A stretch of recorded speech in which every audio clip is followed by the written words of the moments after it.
አሳዛኝ መረጃ ኮሜዲያን ፍልፍሉ በጠና ታሞ ሆስፒታል መግባቱ ተነገረ። ያሳዝናል። ሁላችሁም ፈጣሪ ይማር በሉት።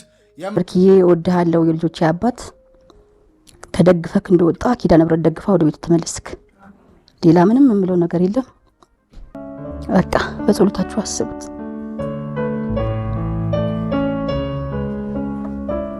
አይሶሽ በጣም ልብ የሚሰብር ነገር ነው የሰማነው።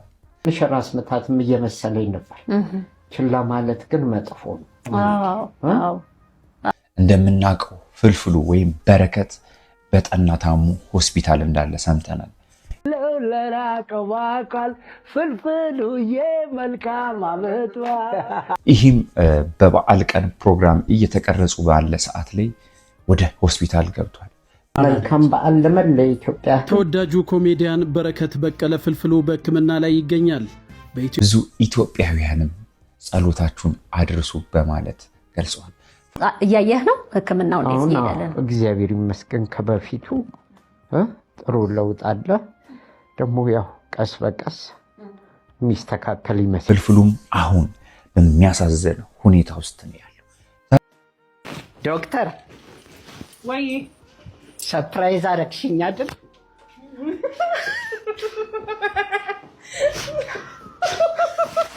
ሰላም ውድ የሃናኒ ቲቪ ተመልካቾች እንደምን አላችሁ? እንደምን ሰነበታችሁ? ውድ ቤተሰቦቻችንም ዛሬም ለእናንተ በአዲስ ቪዲዮ መተናል። እንደምናውቀው የበዓል ፕሮግራም ላይ በነበረበት ታይም ላይ ኮሜዲያን ፍልፍሉ ወይም በረከት ተስፋዬ በጠና ታምኖ በስትሮክ ህመም ሆስፒታል መግባቱን በሚዲያ ላይ ሰምተናል። መልካም በዓል ለመላ ኢትዮጵያ። ተወዳጁ ኮሜዲያን በረከት በቀለ ፍልፍሉ በሕክምና ላይ ይገኛል። በኢትዮጵያ የጥበብ ዘርፍ በተለይም በኮሜዲው ዘርፍ ትልቅ አሻራ ያሳረፈው ተወዳጁ ኮሜዲያን በረከት ፍልፍሉ በድንገተኛ የጤና እክል ስትሮክ ምክንያት በአሁኑ ወቅት በሆስፒታል በሕክምና ላይ እንደሚገኝ ተረጋግጧል። አቶ በረከት እኛ ጋር የመጣው የደም መቋረጥ ስትሮክ አጋጥሞት ነው። ከኋላ ጭንቅላቱ ላይ የረጋ ደም የደም ዝውውር ሲያቋርጥ ባለው ምልክቶች ነው የመጣው። ፍልፍሉ ለብዙ ዓመታት በሳቅና በደስታ ህዝቡን ሲያዝናና የቆየ የጥበብ ሰው እንደመሆኑ መጠን በዚህ ፈታኝ ወቅት የሁላችንም ድጋፍና ጸሎት ያስፈልገዋል። ፈጣሪ ጨርሶ ይማር በሉት። በሆስፒታሉ ሙሉ ሰራተኞች ከነባለቤቱ አመሰግናለሁ። ግን ለልጆቼ መልካም በዓል ይሁን። ይህም መላው ኢትዮጵያውያንን ያስደነገጠ ጉዳይ ነው። ፍልፍሉን እንደምናውቀው በዋሻው እንዲም በተለያዩ ፕሮግራሞች በጣም ነው የምናውቀው። ፍልፍሉ አሁን ታሞ ሆስፒታል ውስጥ ነው የሚገኘው። ለሸራስ መታትም እየመሰለኝ ነበር። ችላ ማለት ግን መጥፎ ነው። አዎ ልክ ነው። ከዛ በኋላ ነው እዚሁ ስመጣ ስትሮክ መሆኑን ያወቅኩት። ስትሮክ ነው ያሉህ? ከዛ በፊት እንዴት ነበር የጤና ሁኔታ? እንደው ቀድሞ የምታውቀው እንደው ትንሽ ነገር ስትሮክ ድንገተኛ ነው ግን እንደው ተያያዥ ህመሞች ከዛ በፊት ያሉ የለም። በቃ ይሄ ስትሮኩ ምንም ድንገተኛ ያዞረኝ። የዛን ቀንም በቃ እኮ አትምጣ ምናምን ብለውኝ፣ ግን ሰው ተሰብስቧል። ኦዲየንስም አለን፣ እንግዶችም ጋብዘን ነበር አይደል? የበዓል ስራ ነው። እሱን እንትን ብዬ ከመመለስ ብዬ መጣሁኝ። ብቻ ያው እንደምታዩ ነው የሆነው። ለነገሩ በአንድ በኩል ሁሉም ሰው ተረባረበና ወደ ሕክምና እንዲመጣ አደረገው። እቤት ከሚሆን ይሁን እንደው በጓደኞች እጅ እያሳሳቁ፣ ለነገሩ እነሱ ሳይሆኑ አንተ ነው የምታስቃቸው የነበረው አሉ። እውነት ነው። የዘንድሮ ሕክምና ያው ከበድ ይላል፣ ይፈታተናል። በጣም ወዲያው ሕክምናውን ካልወሰድሽ እውነት ነው ጥሩ አይደለም። እና አሁን ከዛ በኋላ ወደ ቤት ሄጄ እነሱ መጥተው ወደ ሕክምና እስኪሄድ ቤት ሄጄ ራሱ ማረሰው ምንድነው እንዲህ ብድግ ስል ወደ አንድ ሳይድ ነው ማደለው፣ ወደ አንድ ጎን። አሁን ወደዚህ የሚሄድ ከሆነ ወደዚህ ነው የምዞረው። እና ልክ ከመኝታ ስወርድ ባለቤቴ በር ክፈችለት ምናምን ትላታለች ልጄ። አንድ የሬስትሩም አንድ የውጭ በር ነው የምከፍተው። ምን ሆንሽ ሲባል ወዴት እንደሚሄድ ያላውቅም። ወደዚህ ወደዛ። ተመልካቾቻችንም ደግሞ በያላችሁበት በየእምነታችሁ የምትወዱትን አዝናኛችሁን ቤኪን ተመልሶ በጤና እንዲያገለግለን ገና ብዙ ያልተነገረ ቀልድ ያልተሳቀ ብዙ ነገር አለ ውስጡ። እዚህም አላረፈም አለው። በግፍ ራሱ እነሳል ነው ቀኑን የምትነሳበትን ቀን ለማሳጠር ነው ጸሎታችን እንጂ ምንም አትሆንም። ጥሩ ተስፋ ሰጥተውናል። እንግዲህ ያው የሕክምና ባለሙያዎቹ ግፋቢል እስከ ዳግማ ትንሣኤ ድረስ ይነሳል ነው ያሉት። እሱ ወደ እንቅስቃሴ ይጀምራል። ከዛ ክትትል ነው የሚያስፈልገው ለ3 ወር ለ6 ወር ያክል ክትትልና የሕክምና እንትን ያስፈልገዋል የሚል ነው። እና እረፍትም ደግሞ ያስፈልገዋል። አሁን እንደምናውቀው የበዓል ፕሮግራም ላይ በአባይ ቲቪ እየተቀረጸ ባለ መሀል ላይ ነው ቀረጻውን አቋርጦ ወደ ሆስፒታል የገባው። ፍልፍሉ ማለት እኮ እውነተኛ የህይወት ዘመን ኮሜዲያን ነው በማለትም ስለ ስራ ባልደረባቸው የገለጹት የስራ ባልደረቦቹ በእንባ ታጅበው መስክረውለታል። የኢትዮጵያ የሳቅ ምንጭ የሆነው በረከት ወይም በቅጽል ስሙ ፍልፍሉ የፋሲካ ዕለት እንደ ወትሮው በሳቅና በጨዋታ አልደመቀም። የብዙዎችን የፊት ጡንቻ በፈገግታ የሚያፍታታው ያብሩ ሰው በበዓል ዕለት በህመም አልጋ ላይ ሆኖ የቤተሰቡንና የወዳጆቹን ልብ በሐሳብ ሞልቶታል።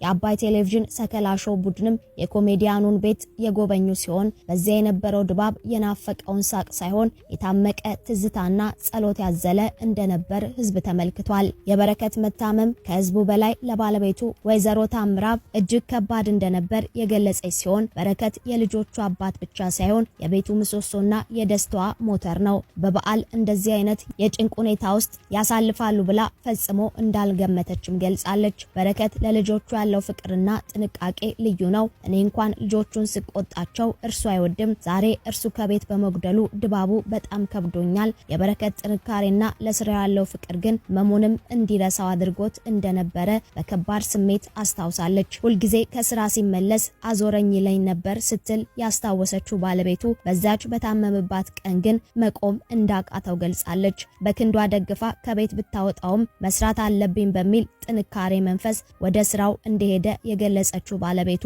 እዛ ከደረሰ በኋላ ግን መስራት አቅቶት ወደ ሆስፒታል እንዳመራ ተናግራለች። ስትሮክ በአንጎል ውስጥ በሚፈጠር የደም መርጋት ወይም መፍሰስ ምክንያት የሚመጣ በድንገት ተከስቶ የአካል ብቃትን የሚቀማ ከባድ ህመም ነው። በረከትም ወይም ፍልፍሉ ላይም የሆነው ይሄ ነው። መጀመሪያ ላይ ማዞርና ሚዛን ማጣት ሲጀምር ስራዬን አላበላሽም ብሎ እስከ መጨረሻው ቢታገልም ሁኔታው የባሰ በመሄዱ አሁን መቆምም ሆነ መንቀሳቀስ የማይችልበት ደረጃ ላይ ደርሷል። እንደተነገረውም ከሆነ ፍልፍሉ ብዙም ህመሞች አልነበሩትም፣ ግን የማስመለስንና 1-3 ቀን ውስጥ የማስመለስና የተለያዩ የራስ ምታት ነገሮች ስላሉት እናም ሕክምና ላይ ባለ ብዙም ስላልተከታተለ 1-2 ሆስፒታሎች ላይ በመሄድ አሁን ባለበት ሆስፒታል ላይ ክትትል እያደረገ መሆኑን ሰምተናል። እንደምናውቀው ፍልፍሉን በሳቆቹና በተለያዩ ነገሮችን በጣም የምናውቀው ኮሜዲያን ፍልፍሉ በረከት አሁን ሆስፒታል ላይ ነው የሚገኘው። በዚህ መሐለም ፍልፍሉ የኛን እገዛ ይሻል። የኛ እገዛ በገንዘብ አይደለም፣ በተለያዩ ቁሳቁሶች አይደለም። የኛ እገዛ በጸሎት ነው። ፍልፍሉ ከኛ ትልቁን የኛ እገዛን ይፈልጋል። ውድ ቤተሰቦቻችን፣ የፍልፍሉ ወዳጆች ሆናችሁ ሁላችሁም ባላችሁበት ሆናችሁ ፍልፍሉን ለፈጣሪ አሳልፋችሁ ተሰጡ ዘንድ በአክብሮት እጠይቃለሁ። አዎ ሌሊቱን ብታይ አይተኛም። ሌሊቱንም አይተኛም። የተቋጠረልኝ ሲከፋ በጣም እዚህ ጋር ማስተር ኪሩቤልም አለ። ሁሉ ጊዜ ሌሊት ያው እሱ ነው ማስተር ኪሩቤል። አዎ ሌሊቱን ብታይ አይተኛም። ሌሊቱንም አይተኛም። የተቋጠረልኝ ሲከፋ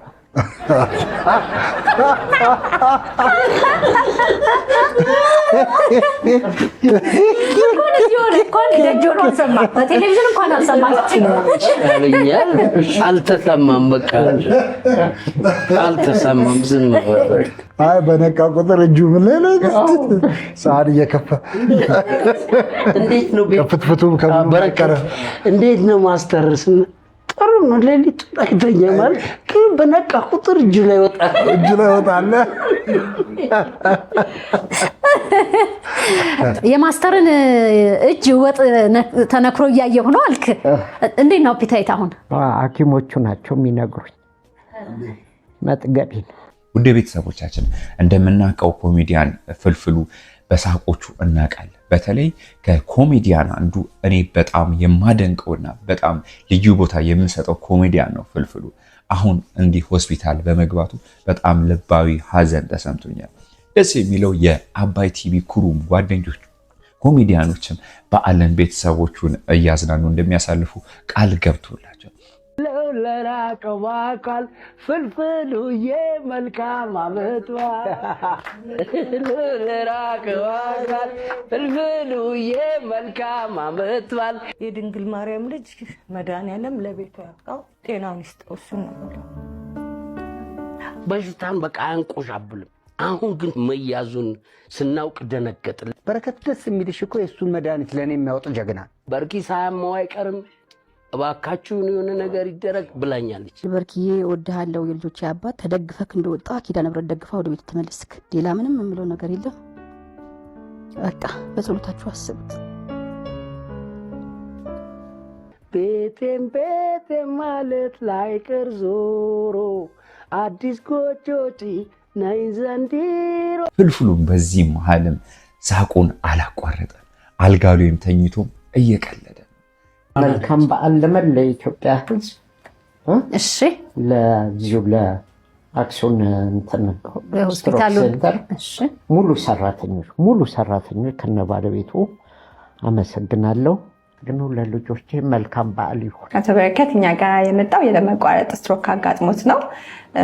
ከኋላ ጭንቅላቱ ላይ የረጋ ደም የደም ዝውውር ሲያቋርጥ ባለው ምልክቶች ነው የመጣው። የሚገርምሽ ወዲያው አልታወቀው። ቤኬ ልጆችና ቤተሰብህን ለበዓል እኛ ተረክበናል። ተረክበናል እንመልስልሃለን። ከበዓሉ በኋላ አባወራ እንግዲህ ሌላ ቀንስ እንመልሳለን። አባወራ ለጊዜው 2-3 አባወራ ይኖራል ቤት። ሁላችንም ስብስብ ብለን እንሄዳለን። በዓልን እናስመስላቸዋለን። በጣም ነው የማመሰግነው። በቃ ትልቁ ነገር ቀለለ። እውነት ነው። ምንም አይጎልባቸውም። እነሱን አታስብ። ወደዛው ነን እኛ። በቃሽ። ምን አለበት ፈጣሪ ወይ ፍልፍሉን በዚህ ሳቁ የበዓል ፕሮግራም ላይ ባየነው የሚያስብሉ አይነት ነገሮችንም እያሳየን ነበር። አሁንም ፍልፍሉ ወጥቶልን ያን ሳቁን ስለሚመልስልን እናመሰግናለን ፈጣሪ። ዶክተር ወይ ሰርፕራይዝ አደረግሽኝ አይደል?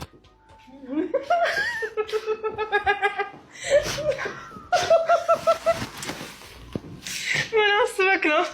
አዲስ ነገር ላይ በአዲስ ስታይል ነው? አዎ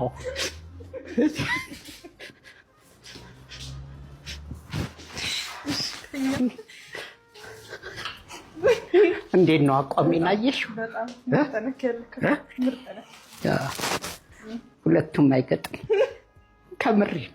ወዴት እንደሚሄድ ስሸና ነው የሚለየው። ዶክተር የእግሬን ታሪክ ነግሬሻለሁ አይደል? እንደዚህ ሁለቱም እንደዚህ ሆነው ሁለቱም እንደዚህ ሆነው እናቴ ከወንዝ በእንስራ ውሃ ትቀዳና በእንስራው ላይ ነበር መታዝለኝ።